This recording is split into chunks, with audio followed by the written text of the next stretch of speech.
Ова видео е од дводневното издание на Д-фестивалот кој синоќа започна во Доиран. Како што може да се види од него, стотици млади луѓе се забавуваат без да го почитуваат меѓусебното растојание.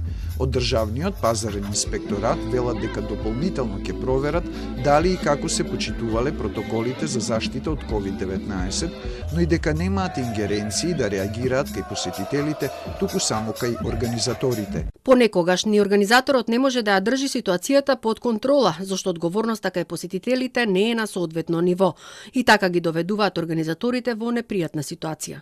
На 2 дена, пред воведување на новите поригорозни мерки од надлежните, кои ги исклучуваат невакцинираните против COVID-19 од присуство на различни настани и престои во угостителски објекти, на Охридските плажи се одржуваат забави според старите протоколи за кои гостите беа повикувани последниве денови преку социјалните мрежи.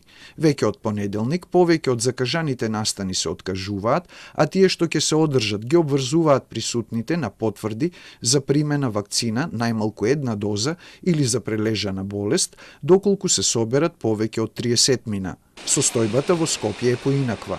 Од МВР информираат дека воведувањето на новите заштитни мерки од почетокот на следната недела не влијаеле на зголемување на бројката на настани во текот на викендот.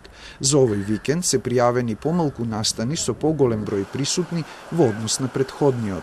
За денешниот ден се пријавени 3 настани, и тоа еден концерт, еден спортски надпревар, кошаркарски надпревар и еден филмски настан, додека во текот на утрешниот ден, значи 15-8, повторно имаме музички настан, 2 спортски настани и продолжение на филмскиот настан.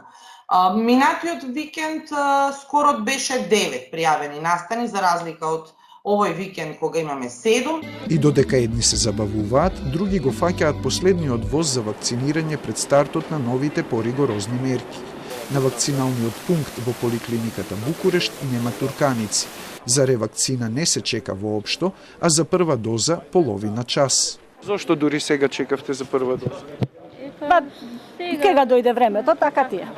Заради новите мерки? Да, заради новите мерки и онакто децата нема да научили и тоа. Да го земам да се бранам против вирусот.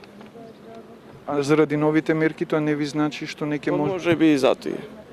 Но повеќе и за здравието. Со новите мерки не може нигде да се оди, нели, по затворени места и со работа и све, не може ништо да се одвива како што беше. И затоа ќе морате да се вакцинирате. Да. Лекарите велат дека интересот за вакцинирање се зголемил од почетокот на неделата. Во текот на оваа недела, значи износот на вакцинирани граѓани не изнесува околу 1200 до 1400 на ден, и некаде половина се за прва доза, половина се за ревакцина. Од почетокот на имунизацијата на населението, една доза примиле 571.392 граѓани, а со 2 дози се вакцинирани 462.192 лица.